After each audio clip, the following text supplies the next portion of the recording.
Hi, I'm Alicia Stein with Everything Channel. Today I sat down and spoke with Andrew Madejczyk, the Vice President of Global Technology Operations at Sterling Infosystems. He gave his insight on the changing role of the CIO, technology and business-related issues, budgets and spending, cloud computing, partnerships, and MES events.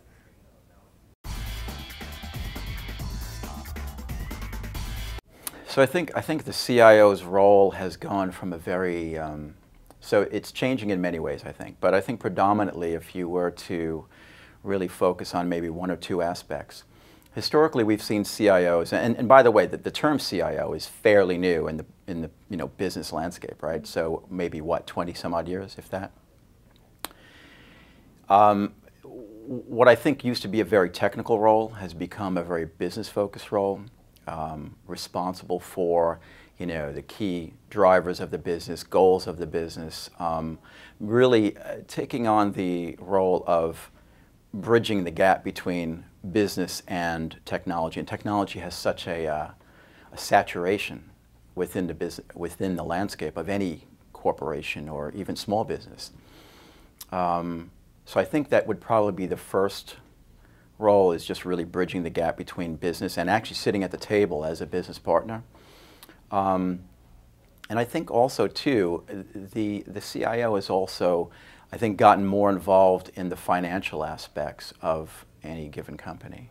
And so that's, and really become more accountable than ever for and partnering with CFOs. So you have your business, which is typically operational aspect, and then you have your financial aspect. And I think the CIOs have come to sort of sit at both of those tables. Well, it was spurred by growth. Imagine that, growth. Sterling is growing and growing, organically and inorganically. So as a result of that, the challenge has become, as you grow organically, you've got to handle the increased, volume of just your business. Then as you grow inorganically, you have to deal with your acquisitions and how do you absorb those acquisitions. So, I've spent a lot of time in the last couple of years consolidating data centers, working on platform consolidations, and really working with the teams to bring the teams together in not only just a domestic focus, but a global focus too. So, and mind you, when you deal with domestic and/or global differences in terms of regions, there's always that human element that becomes a challenge, not just from a technology perspective, but the human element too. So it's probably the biggest challenge. I mean, at the end of the day, choosing a technology is not as difficult, quite frankly.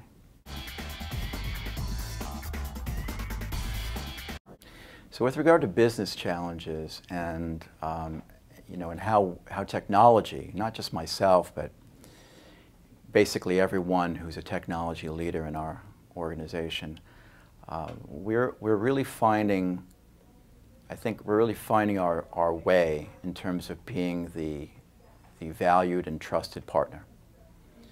And that basically means that we partner with our business counterparts, if you will, understand the business, understand the requirements, and actually deliver solutions and technologies prudently and cost effectively so that the firm, company, however you wish to call it, can succeed and really leverage that technology and those technology and solutions to really be competitive again, and outdo the competition, if you will. And at the end of the day, what are we, why are we here?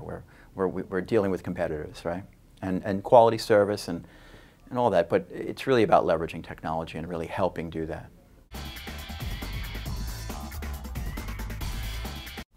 I think they'll, at a minimum, stay the same. We invest a lot in technology. We invest a lot in the folks that provide that technology. I can say that it will probably be more, in so much that we're gonna Sterling is, like I said, growing organically and inorganically. From the perspective of the inorganic growth, there's a lot of investment to be made as we absorb these companies that we're purchasing. And I think that I'd be remiss in thinking that we would spend less on technology in 2012. So that would be my answer for sure.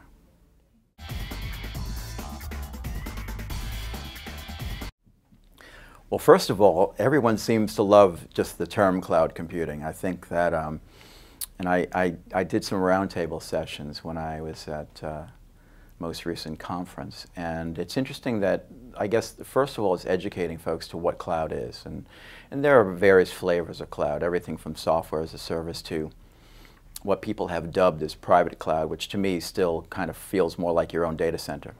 But having said that, I think cloud is viable. I think cloud is growing and maturing. I don't know that cloud's for everyone. I think that there are certain profiles as far as companies are concerned where if you fit that profile, great, you can go do a cloud solution. I think if you're tied to regulatory compliance, I think if you're tied to extremely high availability and you know, you've got a host of other very traditional needs in terms of what you expect out of your current data center. I'm not sure that that at this point they're going to be addressed by a cloud solution. Now, there are a lot of things that are wonderful about cloud. You can turn things up and sort of throttle up, if you will. So if you have a company that that sort of goes up and down in their need, that's a very good solution, right? There's just the management of it too. You know, you can reduce staffing. Again, I think it's based on the profile of your company and what your needs are. I think that my statement will possibly be moot in 5 years, maybe 3.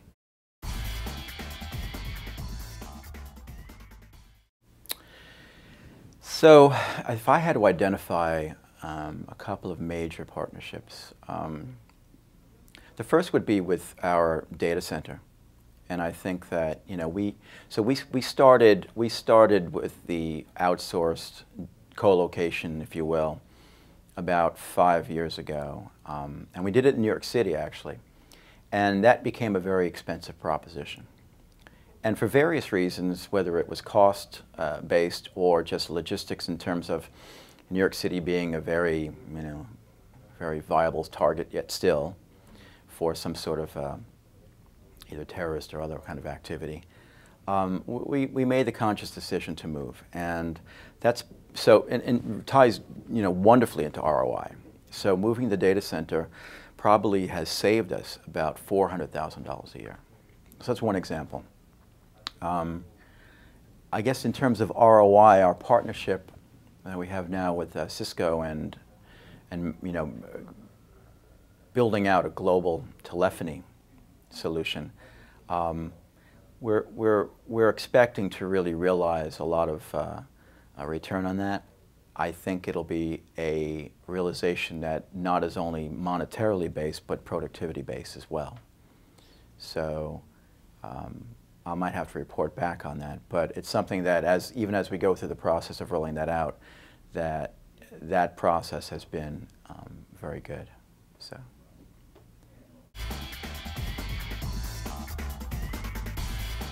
So my inclusion into the MES and Advisory Board was something I really valued greatly. And I can tell you that, especially having participated in the most recent Eastern Conference, and I look forward to the West in September, one of the things that I really value about the way that MES choreographs their events, and I've heard it from other people too as well, so it's not just a matter of myself, is that there's a lot of value gotten out of not just things like keynote addresses, because I mean they're good and they're very informative, and I think MES does a very good job in selecting the right people to speak about the right topics. So that's definitely a plus. But I think that either the workshops, roundtables, or the other sort of breakout sessions that we have, the executive boardroom sessions, if you will, those I think have come to be very, very useful. I know that for myself, having sort of proctored, a number of these sessions, a lot of the folks around the table, if you will, walked away with a good feeling about what was happening in terms of their, bolstering their education in whatever the topic was or the products that they were looking at, and really coming to understand that their peers are either doing the same things that they're doing, so it was sort of a validation, but also, the I'm not sure what to do, so let me go see what other folks are doing and maybe they can help me make my mind up. And so it was a good opportunity for people to really, sort of go through a group therapy session, if you will, for lack of a better way of putting it.